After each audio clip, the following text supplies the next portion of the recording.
مشاهدينا مرحبا بكم في حوارات السياق. أعلن وزير الدفاع الإسرائيلي الجديد إلي كوهن أنه طلب زيادة ميزانية الجيش بنسبة 12% تمهيدا لاحتمال نشوب مواجهة عسكرية مع إيران في الفترة المقبلة. عموما للمزيد من المتابعة حول هذا الملف ينضم إلينا أميخاي ماجن وهو باحث أول في المعهد الدولي لمكافحة الإرهاب. أستاذ أميخاي مرحبا بك معنا. Thank you for having me. It's a pleasure to be here. وزارة الدفاع الإسرائيلية إذن طلبت زيادة في الميزانية لاحتمال توجيه ضربة عسكرية لإيران. هل هذا ممكن؟ وزير الدفاع قدم جدولا زمنيا للأمر.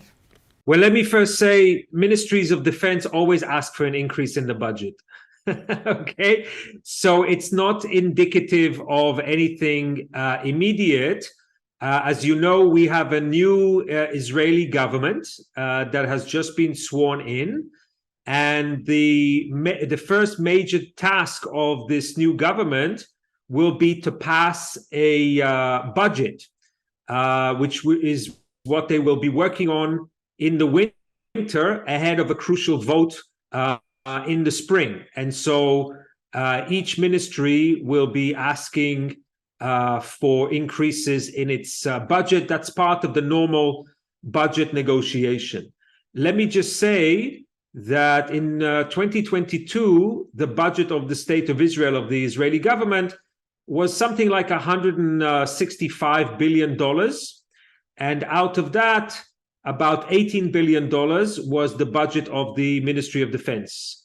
And that makes something like 13% of the total budget. So it's not unusual for the various ministries to request an increase in the budget, and it is not an indication one way or the other. It's neither a confirmation or an indication that a confrontation is imminent, but neither is it any indication that such a confrontation is impossible. So I don't think it gives us a very good indication about where this is going. Not the budgetary issue. المواجهة بين إيران وإسرائيل كانت دائما تحت الطاولة واعتمدت على وكلاء منخرطين جغرافيا مع إسرائيل. ما الذي تغير؟ لماذا يعتقد الجيش الإسرائيلي بمواجهة مع إيران وليس مع حزب الله في لبنان مثلا؟ So this is not the first time that Iran is mentioned directly. In fact, in reality, Israel and Iran have been in a low-intensity conflict for coming up to almost 20 years since the discovery by Israeli intelligence of the Iranian plans to develop a nuclear program.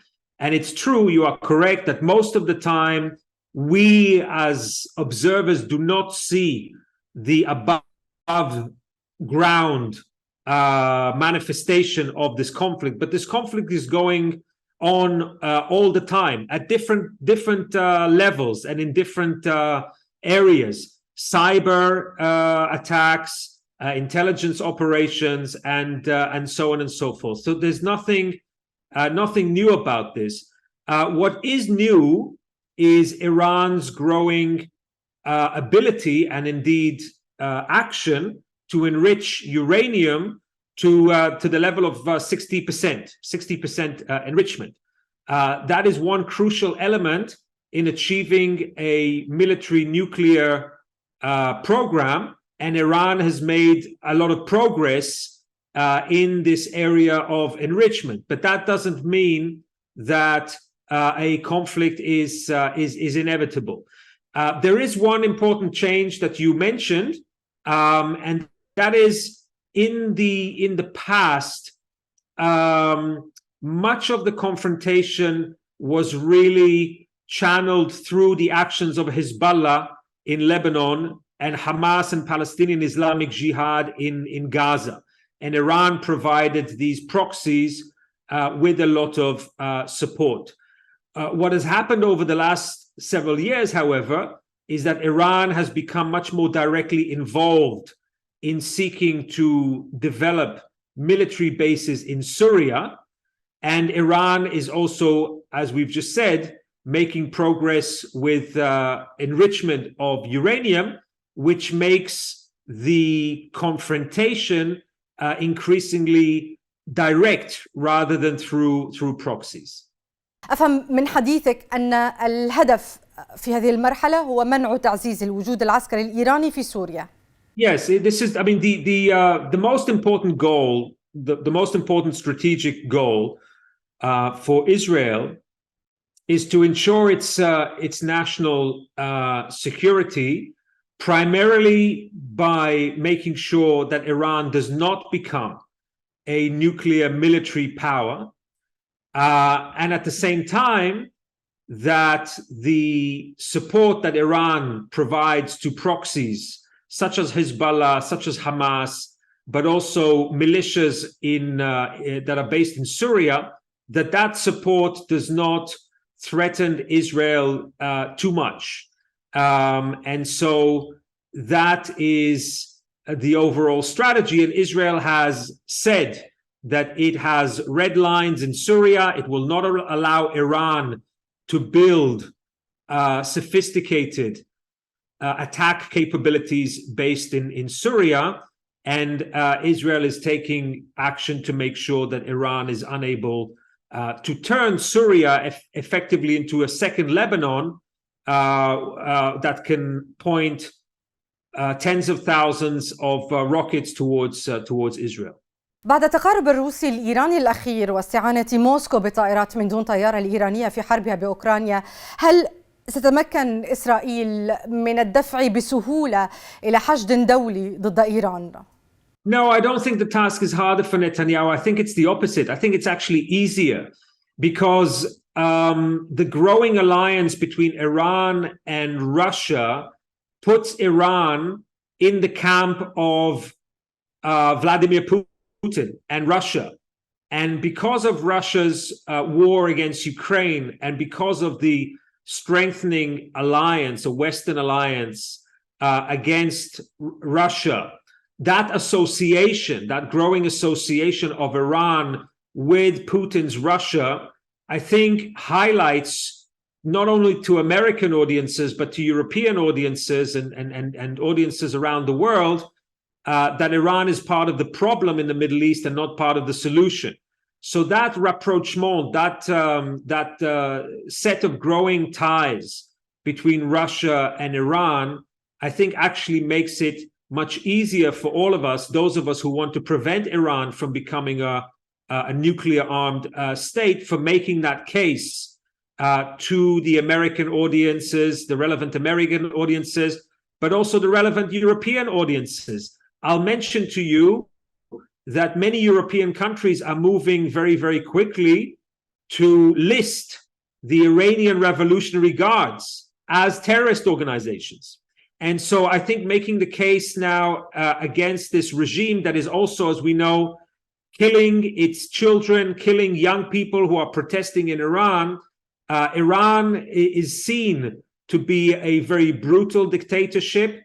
And when Iran sides with Russia, it is easier for countries in the Middle East, including Israel, to make the case to the United States, to make the case to Europeans that Iran is a real danger.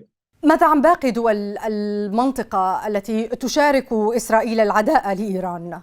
Absolutely. So I think the Abraham Accords are driven by two things.